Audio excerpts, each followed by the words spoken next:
오늘 봉독할 하나님의 말씀은 요한복음 9장 1절부터 12절까지입니다.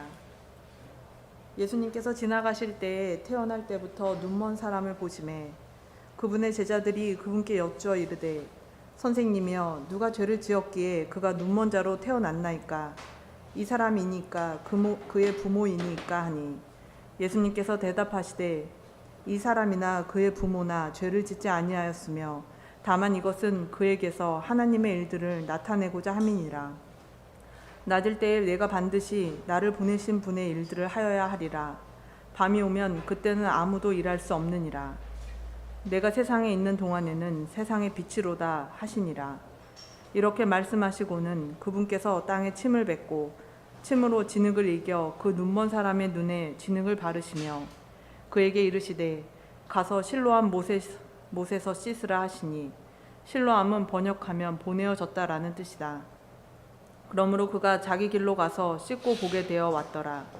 그러므로 이웃 사람들과 전에 그가 눈먼 것을 본 사람들이 이르되 이 사람은 앉아서 구걸하던 자가 아니냐 하매 어떤 이들은 이 사람이 그 사람이라 하고 다른 이들은 그는 그와 비슷하다 하나 그는 내가 그로다 하니라. 그러므로 그들이 그에게 이르되 그러면 너의 눈이 어떻게 열렸느냐 하매 그가 대답하여 이르되 예수라 하는 사람이 진흙을 이겨 내 눈에 바르고 나더러 실로암 못에 가서 씻으라 하기에 내가 가서 씻고 시력을 받았노라 하니 이에 그들이 그에게 이르되 그가 어디 있느냐 하매 그가 이르되 나는 알지 못하노라 하니라. 아멘. 김윤성 목사님 나오셔서 실로암 사건은 왜 기록했나라는 제목으로 말씀 전해 주시겠습니다. 하나님께서 이 세상을 만드시고 나서 보시기에 매우 좋았더라라고 감탄사를 연발하셨습니다. 그만큼 이 세상이 아름다운 겁니다. 그런데 이 아름다운 세상을 볼 수 없다면, 그래서 빨강, 노랑, 보라, 초록 이런 색깔들을 볼 수 없었다면 얼마나 안타까울까요? 시력 없이도 꽃향기는 맡을 수는 있지만 그 꽃을 볼 수 없다라고 하는 것은 얼마나 안타까울까요? 하나님께서 만드신 이 대자연과 아름다운 세상을 볼 수 있다는 것은 엄청난 축복입니다. 그러나 태어날 때부터 시력을 가지고 태어나지 않은 사람은 자기가 무엇을 볼 수 없는지, 이 세상이 어떤지 아예 볼 수 없기 때문에 자신이 지금 무엇을 보지 못하고 있다는 것조차 알지를 못합니다. 에베소서 2장 1절은 우리는 태어나면서부터 본질적으로 허물과 죄로 죽었다고 말합니다.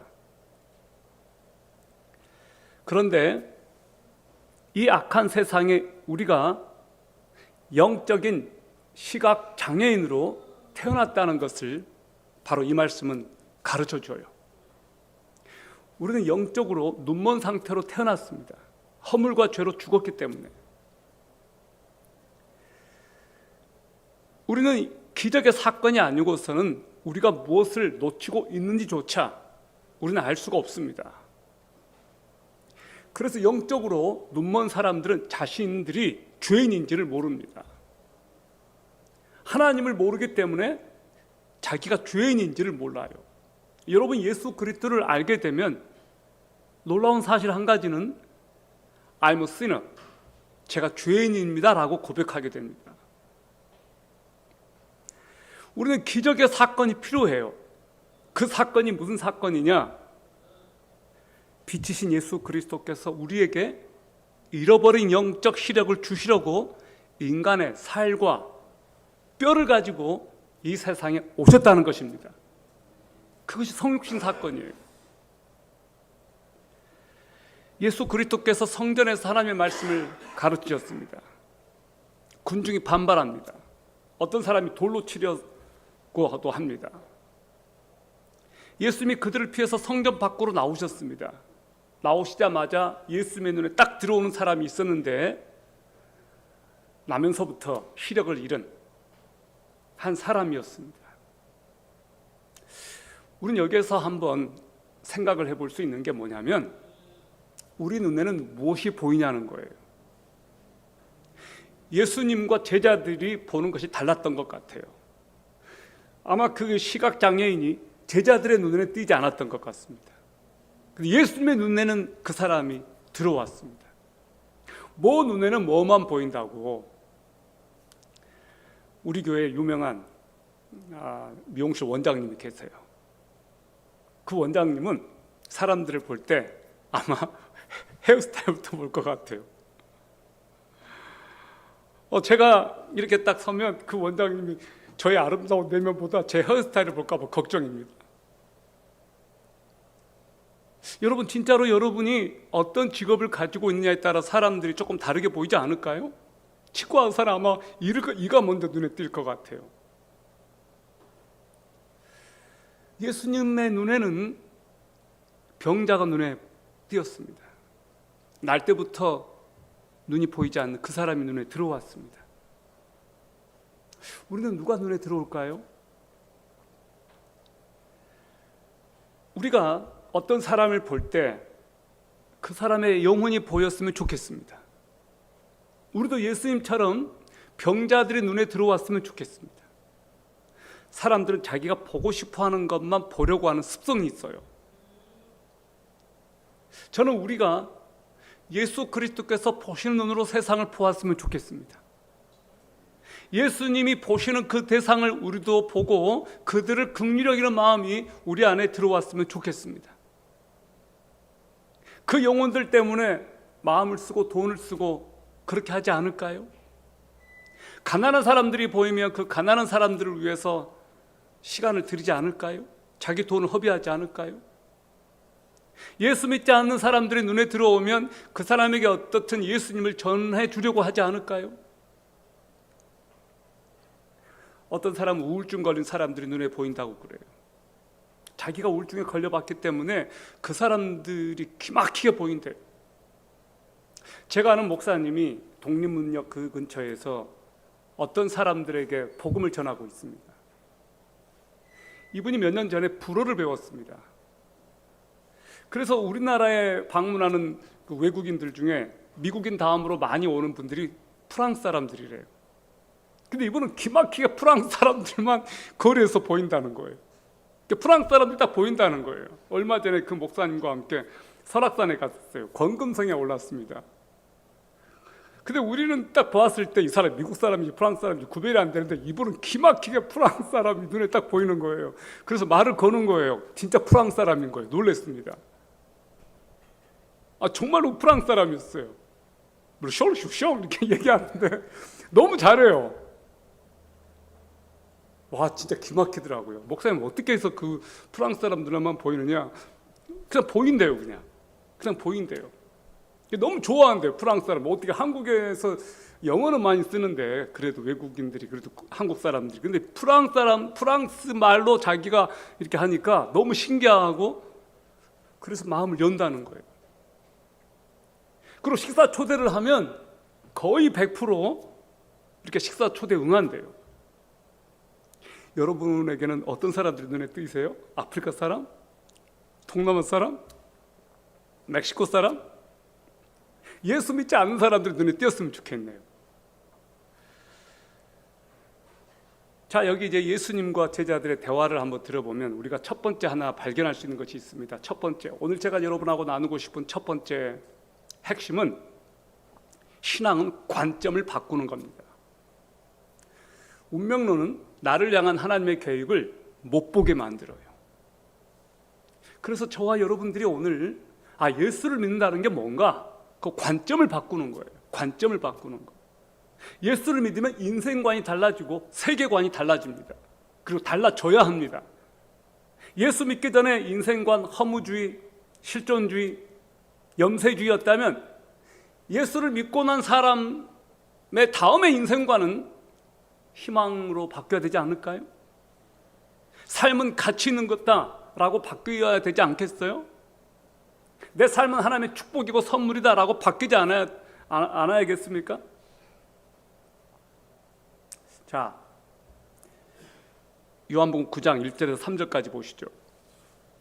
예수님께서 지나가실 때 태어날 때부터 눈먼 사람을 보시며 그분의 제자들이 그분께 여쭈어 이르되 선생이며 누가 죄를 지었기에 그가 눈먼 자로 태어났나이까 이 사람이니까 그의 부모니이까 하니 예수님께서 대답하시되 이 사람이나 그의 부모나 죄를 짓지 아니하였으며 다만 이것은 그에게서 하나님의 일들을 나타내고자 함이니라.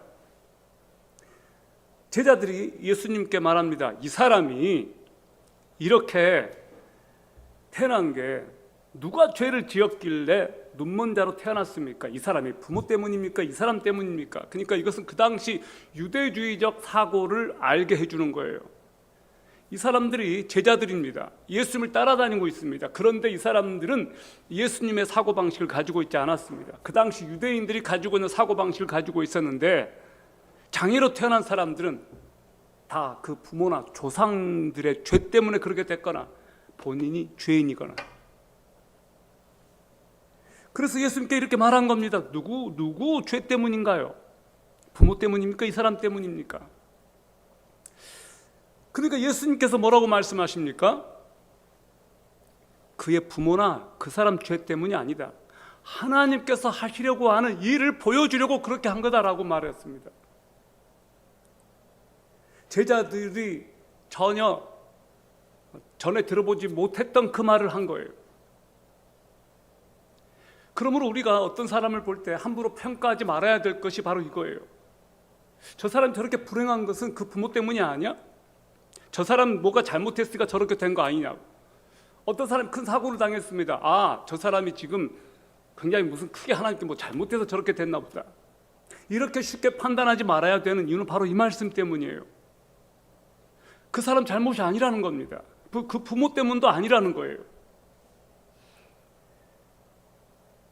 물론 이 세상의 불행이나 고통은 인간의 죄 때문에 들어온 것이 맞습니다. 우리 모두는 한 사람도 예외 없이 죄를 고스란히 안고 이 세상에 태어났습니다. 안진병이나 시각장애인, 나병 환자도 모두 죄 때문에 비롯된 것은 맞습니다. 그러나 어디까지나 그것은 본질적인 문제입니다. 모든 사람의 고통과 질병과 장애를 다 그렇게 적용해서는 안 됩니다. 왜냐하면 이 시각장애인이 죄 때문에 그렇게 되었다면 왜 그 사람만 그런 불행을 당해야 될까요? 그 사람 말고도 다른 사람도 다 죄다 시각장애인이고 다 그렇게 소경이 돼야 되는데도 말입니다. 그러니까 그렇게 적용해서는 안 돼요. 죄 때문이라고. 타인의 불행을 보고 우리가 죄 때문이라고 단정짓고 판단해서는 안 된다는 겁니다. 여러분, 사람 입장에서는 왜 그게 하필 나냐고요? 라고 말할 수 있어요. 나 그런 불행 안 당해도 되니까, 그냥 하나님의 계획 몰라도 되니까, 하나님의 큰 뜻 나에게 없어도 되니까 나 그런 불행 안 당하고 싶어요. 이게 사람들의 마음 아닐까요? 내가 다리가 저려서 태어난 것이, 소아마비로 태어난 것이, 어떤 장애를 가지고 태어난 것이 하나님의 큰 계획을 이루기 위해서 그랬다면 나 차라리 하나님의 계획 없어도 되니까, 하나님의 큰일 경험하지 않아도 되니까 나 장애인 되기는 싫어요. 이것이 사람들의 생각 아닐까요? 근데 하나님은 우리의 생각과 좀 다른 것 같습니다.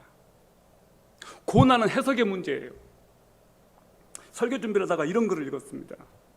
일본으로 선교하러 갔던 미국인 선교사 한 분이 예수님을 전한다는 이유로 참수형을 당했습니다. 2차 세계대전 무렵이에요. 그 딸이 하나 있었는데 간호사였습니다. 아버지가 어떻게 선교하러 가셨는데, 하나님 당신을 전하러 갔는데 어떻게 참수를 당하냐고 하나님을 원망했습니다. 울부짖었대요. 어쩔 줄을 몰라 하고 있을 때 성령님의 음성이 잇따르게 들려온 겁니다. 예수 그리스도께서 왜 십자가에 못 박혀 죽으셨는가, 그것을 알게 됐대요. 그래서 이 질문으로 결론이 내려지고 이 간호사가 전쟁 후에 부상당한 일본 포로들을 찾아가 돌보면서 전도를 하다가 결국에는 그 일본인들을 대상으로 선교하러 일본으로 선교사로 갔다는 이야기입니다. 자기 아버지가 죽은 그것을 다 깨닫지는 못했지만 그 불행한 그것을 계기로 자기 아버지가 선교하려고 했던 그 사람들에게 자기도 가게 됐다는 그 고백을 들었습니다. 여러분, 고난 자체가 문제가 아니라 그 고난을 어떻게 해석하느냐가 더 중요한 것 같아요. 저희 어머니 해녀셨어요. 해녀가 뭐 대단한 직업은 아니잖아요. 저는 왜 그런지 모르게 저희 엄마가 그냥 부끄러웠어요. 추자도에서 뭐 잘 살아봐요. 얼마나 잘 살겠어요. 다 그거 아니겠어요? 추자도 출생이라는 것이 저한테는 그냥 그렇게 자랑스럽지 않았어요. 딱지없고 부끄러웠어요. 왜 하필 추자도야? 왜 하필 추자도냐고. 서울 테헤란로에서 태어나면 얼마나 좋아. 테헤란로까지는 안 바래. 그냥 뭐 저기 대전에서 태어나면 얼마나 좋아. 대전까지는 안 바래.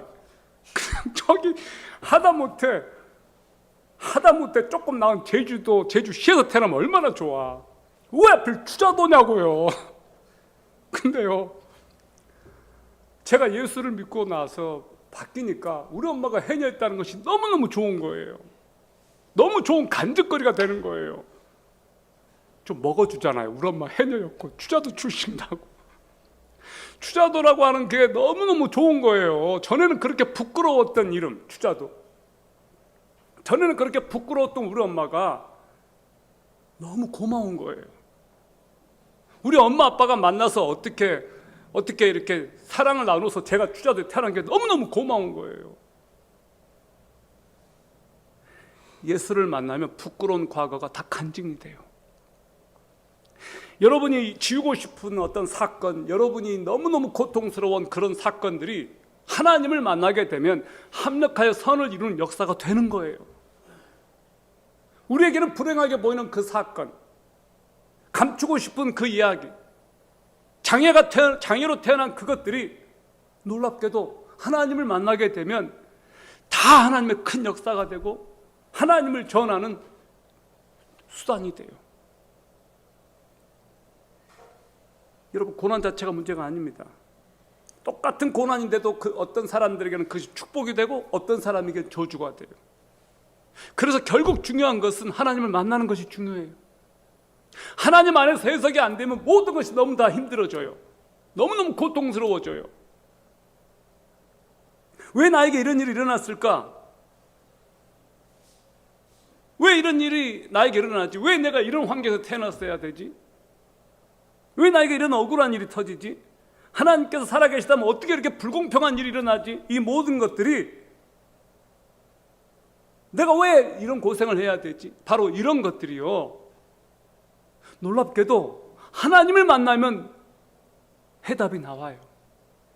하나님을 만나기 전까지 다 의문투성입니다. 왜 이렇게 돼야 되지? 그런데 하나님 안에서 그것들이 해석이 되는 거예요. 그것이 신앙이에요. 신앙을 만나면, 신앙을 경험하게 되면, 예수를 만나게 되면 전에는 해석할 수 없었던 것들이 해석이 돼요. 풀려요. 답이 나와요. 반대로 예수를 만나지 않으면 답이 없어요. 답이 없어요. 이 문제를 어떻게 해결할 수 있습니까? 예수 그리스도 없이. 불교권에서는요, 이런 말 많이 씁니다. 전생에. 우리도요, 크리스찬인데 이런 말을 쓸 때가 있어요. 가끔. 전생에 내가 뭐 어떤 존재였길래 이 인간을 만났을까? 절대 그러지 마세요. 전생 하지 마세요. 그 예수 믿는 사람이 할 얘기가 아니에요. 전생을 말한다는 건 힌두적 사고예요. 왜 예수 믿는 사람이 힌두교적 세계관으로 들어가냐고요. 그 불교권의 세계관입니다. 태국에서는 그런데요, 시각장애인 옆에 가지 말라고, 만지지도 말라고, 옵는다고.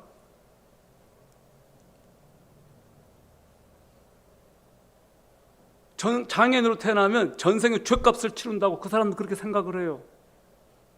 우리나라도 다 그랬습니다. 백정들이 있었어요. 우리나라에 백정들. 조선시대에도 있었어요. 소 잡는 사람들. 인간 취급 못 받았습니다. 결혼해도 상투도 못 털었다고요. 인도에는 가장 이렇게 최하 천민 집단이 있었어요. 그 사람들이 시신 처리하고 그렇게 해서 먹고 사는 사람들이에요. 인간 취급을 안 했다니까요. 다 죄 때문에 그렇게 됐다고 생각을 하는 거예요. 왜 그 사람들이 죄 때문에 그렇게 됐습니까? 그렇지 않거든요. 한번 따라해 봅시다. 예수 믿으면 세계관이 바뀐다. 맞아요. 관점이 달라져야 돼요. 예수 믿었는데도 여전히 세상에서 가졌던 사고방식과 생각을 그대로 가지고 있을 수 있어요. 교회를 나오는데 생각이 안 바뀐 거예요. 크리스찬이 되었다면, 예수를 믿었다면 예수적 사고를 가져야 돼요. 내 인생관이 달라져야 돼요. 죽음에 대한 인생관이 달라져야 돼요.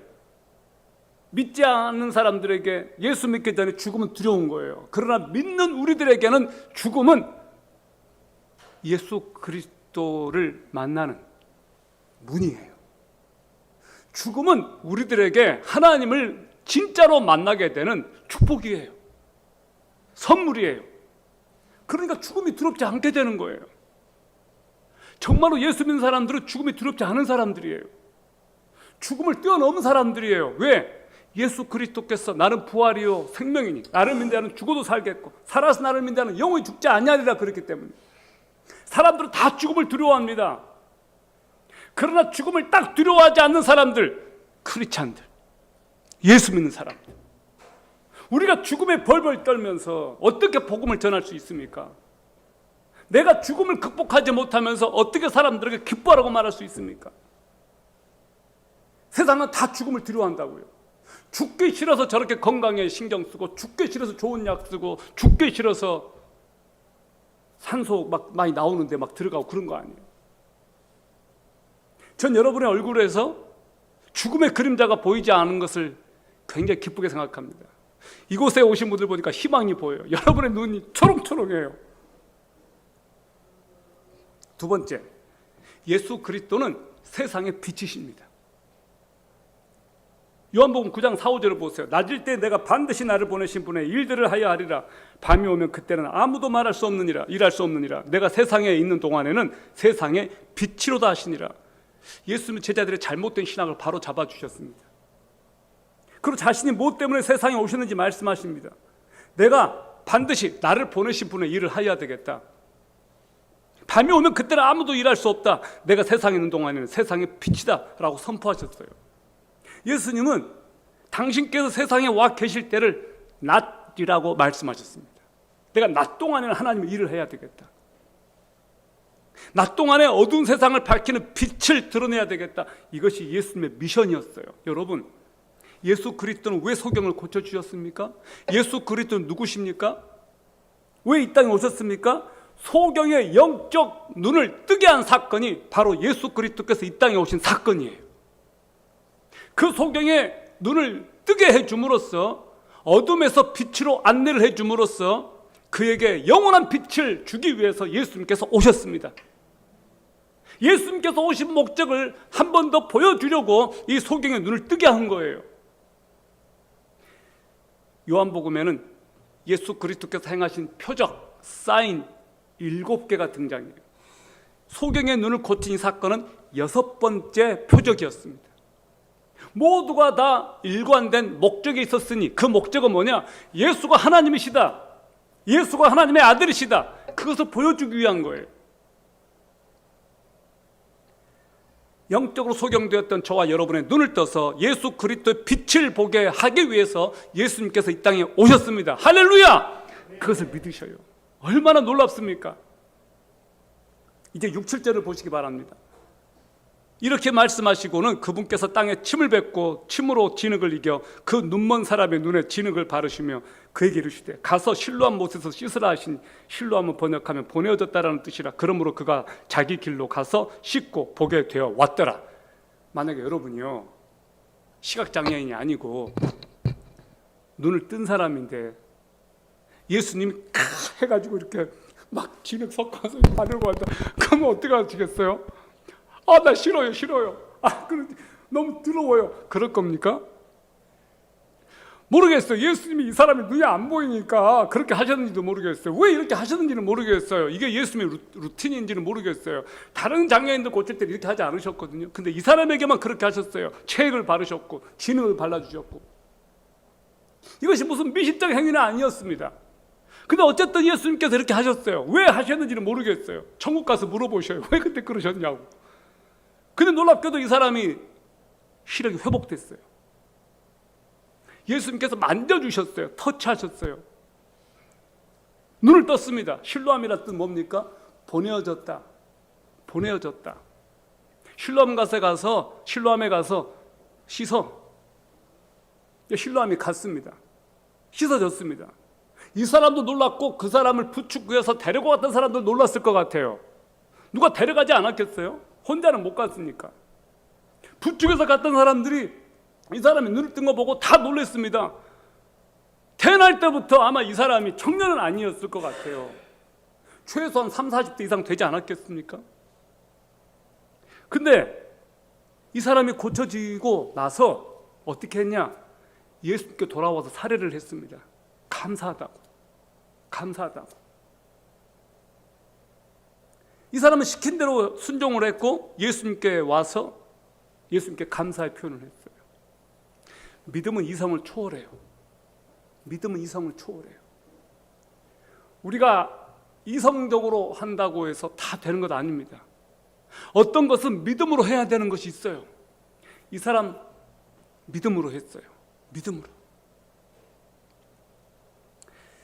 자, 여러분들이 이 실로암 못에 가서 눈이 회복된 이 사람을 볼 때 어떤 생각이 드시겠어요? 만약에 이분의 가족이었다면 진짜 어메이징 하지 않습니까? 와, 하나님은 살아계시다 이러지 않겠습니까? 진짜 놀라운 사건이잖아요. 눈을 뜨여서 보게 됐다고요. 그럼 주변 사람들이 그냥 놀라 자빠지죠. 진짜로 그 시각장애인을 안타깝게 긍휼히 여겼던 주변 사람들이 있다면 박수를 치면서 하나님은 살아계시다 그렇게 하지 않았겠습니까? 그런데 자, 이제 여기를 9장 11, 12절을 보시기 바랍니다. 그가 대답하여 이르되 예수라 하는 사람이 진흙을 이겨 내 눈에 바르고 나더러 실로암 못에 가서 씻으라 하기에 내가 가서 씻고 시력을 받아노라 하니 이에 그들이 그에게 이르되 그가 어디 있느냐 하매 그가 이르되 나는 알지 못하노라 하니라. 자, 이웃 사람들이요 물었습니다. 이 사람은 앉아서 구걸하던 사람이 아니냐? 사람들이 토론합니다. 몇몇 사람들은 아니야, 그냥 닮았을 뿐이다. 그 사람 맞다. 서로 실랑이가 일어났어요.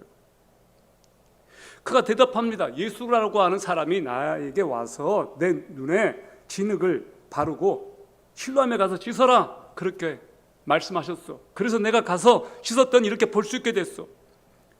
사람들이 그가 어디 있느냐라고 하니까 이 사람이 그냥 정직하게 말합니다. 모르겠습니다. 이 남자는 누가 뭐라고 해도 부인하지 않았어요. 나는 눈을 떴습니다. 평생 못 보던 눈을 떴습니다. 나는 예수가 눈을 뜨게 해준 것을 믿습니다. 자기 삶이 바뀐 사람의 말에는 파워가 있어요. 이 사람 자기가 체험했으니까, 경험했으니까 이렇게 말한 거예요. 나는 눈을 떴습니다. 예수가 내 눈을 뜨게 해줬습니다. 저는 여러분들이 진짜로 누구한테 이 말을 꼭 했으면 좋겠어요. 나는 예수 믿고 바뀐 사람이다. 난 정말로 예수 믿고 바뀐 사람이라. 왜? 예수를 믿고 바뀌었으니까요. 여러분 이렇게 지금 말할 수 있을지 모르겠어요. 나는 지금 바뀔까 말까 지금 고민 중이에요. 진행 중이에요. 바뀌고 있어요. 맞아요. 여러분 바뀌고 있어요. 다 안 바뀌었어요. 그러나 분명한 것은 여러분의 방향과 목적이 달라졌다는 겁니다. 여러분 이리 가던 사람이었어요. 어느 날 예수님께서 말씀하십니다. 나에게 와. 나를 믿어. 백했습니다. 턴했습니다. 이쪽으로 가는 거예요. 예수를 믿으면 방향과 목적이 달라집니다. 전에는 나밖에 몰랐고 나를 위해서 살던 사람이 예수를 믿으면 이제 예수를 위해서 살아요. 그리스도를 만난 사람, 그리스도를 만났기 때문에 그 말에 파워가 실리는 거예요. 놀랍게도요, 이 사람의 불행이 예수를 믿는 사건, 계기가 됐어요. 이 사람이 소경이 아니었다면 예수 못 만났을 겁니다. 소경이었기 때문에 예수를 만난 거예요. 내 인생에 어떤 환난과 고난, 어떤 부조리와 억울함이 있어도 정말로 놀라운 것, 하나님을 만나면 그 축복이 되고 인생 역전이 될 수 있어요. 역전이 될 수 있다고요. 예수님께서 이 맹인을 고쳐주신 것은 예수님께서 이 세상의 빛이요 구원자이심을 믿게 하기 위해서였습니다. 요한복음에 기적이 7번 나온다고 했습니다. 모두가 다 예수가 하나님의 아들이고 예수가 구원자라는 것을 보여주기 위해서 보여준 기적입니다. 이제 마지막입니다. 요한복음 9장 39절에서 41절을 보세요. 예수님께서 이르시되 내가 심판하라고 이 세상에 왔으니 이것은 보지 못하는 자들은 보게 하고 보는 자들은 눈멀게 하려 함이라 하시매 그분과 함께 있던 바리새인들 중에 어떤 자들이 이 말씀들을 듣고 그분께 이르되 우리도 눈멀었느냐. 예수님께서 그들에게 이르시되 너희가 눈멀었다면 죄가 없으려니와 지금 너희가 본다고 말함으로 너희 죄가 남아있느니라. 자, 이게 무슨 말이냐면요, 그 장면을 보고 바리새인들이 예수님께 딴지를 걸어요. 이 사람들은 왜 안식일에 눈을 뜨게 했냐는 겁니다. 기뻐하기는커녕 예수님께 딴지를 걸어요. 왜 이 사람 고쳐줬냐는 거예요. 왜 안식일에 일을 했냐는 거예요. 그러니까 예수님이 말씀하십니다. 내가 이 세상에 심판하려고 왔는데 보지 못하는 자들은 보게 하고 보는 자들은 눈멀게 하려 하기 위해서 왔다. 우리도 눈멀었느냐?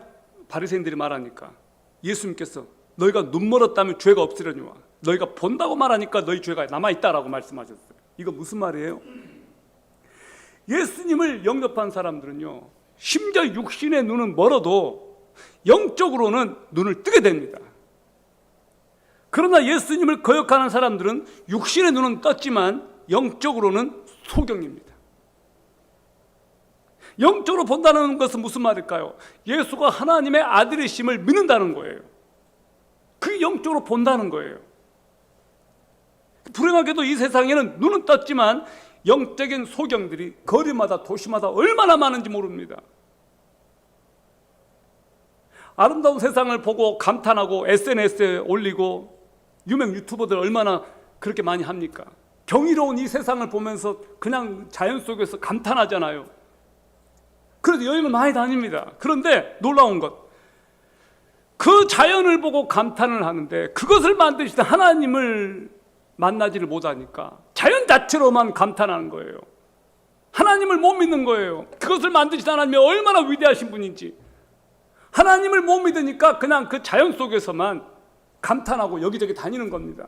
우리는 그 자연을 만드신 분이 하나님이시라는 걸 믿기 때문에 그 대자연의 경이로움 속에서도 하나님의 경이로움을 높여드리는 사람들 아닙니까? 하나님의 위대하심을 우리는 찬양하는 사람들이에요. 그래서 우리는 이런 찬양을 해요. 주님의 높고 위대하심을 내 영혼이 찬양하네. 내 영혼이 찬양하네. 왜요? 하나님이 살아계시니까. 하나님께서 그렇게 하시니까. 우리 눈이 어두침침해지고 언젠가는 우리가 눈이 어두워져서 세상을 보지 못할 때가 있을 수 있습니다. 그러나 빛 대신 그리스도를 만난 사람들은 영원한 영적 시력을 잃지 않습니다. 아멘? 그들은 천국에서 초롱초롱한 눈으로 천국에서 얼굴과 얼굴을 맞대고 그리스도를 보게 될 것입니다. 여러분이 그리스도를 믿기만 하면 여러분은 영적인 눈을 뜨게 될 것이며 그 시력은 결코 떨어지지 않습니다. 이미 예수 그리스도 안에 있는 여러분은 영적인 시력을 회복했고 그 눈으로 천국에서 예수 그리스도의 얼굴을 맞대고 뺨을 부비면서 감탄하고 감사하고 주님 안에서 울게 되는 역사가 있을 것입니다. 하나님께서 우리들에게 눈을 주셨습니다. 이 눈으로 세상을 보고 세상에 잃어버린 영혼들을 보고 하나님의 놀라우심을 찬양하며 누군가를 보라고, 그리스도께로 인도해 줄 누군가를 보라고. 지금은 이 세상이 낮입니다. 아직까지 예수 그리스도께서 빛으로 이 세상을 다스리시고 통치하시고 우리와 함께 하시기 때문에 우리가 예수 그리스도께서 하시는 그 일을 할 수 있는 낮입니다. 밤이 되면 더 이상 일을 할 수 없습니다. 밤은 오지 않았습니다. 세계사적으로 정신사적으로 지금은 밤같은 칠흑 같은 어둠이지만 누군가는 빛을 드러내고 누군가는 예수 그리스도를 보여줘야 되고 누군가는 예수 그리스도께로 인도를 해야 됩니다. 저와 여러분들에게 남겨진 사명이 그것 아닐까요? 우리가 소경을 고칠 수는 없지만 영적으로 눈먼 사람들에게 눈은 떠서 예수 그리스도를 보게 할 수는 있습니다. 지난주였습니다. 속초에 가서 한 청년에게 복음을 전했습니다. 이 청년이 불과 30분 전에는 예수를 안 믿던 청년이었습니다. 30분이 지나고 나서 이 청년이 또박또박 예수 그리스도를 나의 주 나의 하나님으로 고백하는 이야기를 들었습니다. 이 청년은 진지하게 예수님을 받아들였고 정말로 예수님을 믿겠다고 하고 진짜로 받아들였어요. 진짜로 받아들였어요. 기쁘더라고요.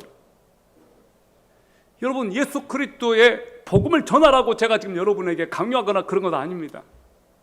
예수 그리스도를 전할 수 있는, 예수 그리스도를 증거할 수 있는 기회가 우리들에게 주어져 있고 하나님께서는 우리들에게 그것을 맡기셨고 아직까지는 이 세상이 예수 그리스도를 전할 수 있는 기회가 남아있기 때문에 이 마지막 찬스, 라스트 찬스, 이 마지막 때 빛이신 그분을 증거하는 일에 저와 여러분이 나섰으면 좋겠습니다.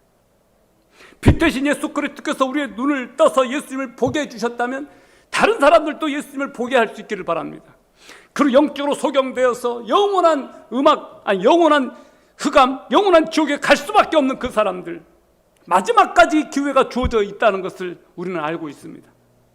사랑하는 성도 여러분, 우리들에게 영적인 시력을 주셔서 그리스도를 믿게 하시고 하나님의 왕국에 초대해 주신 하나님을 찬양합시다.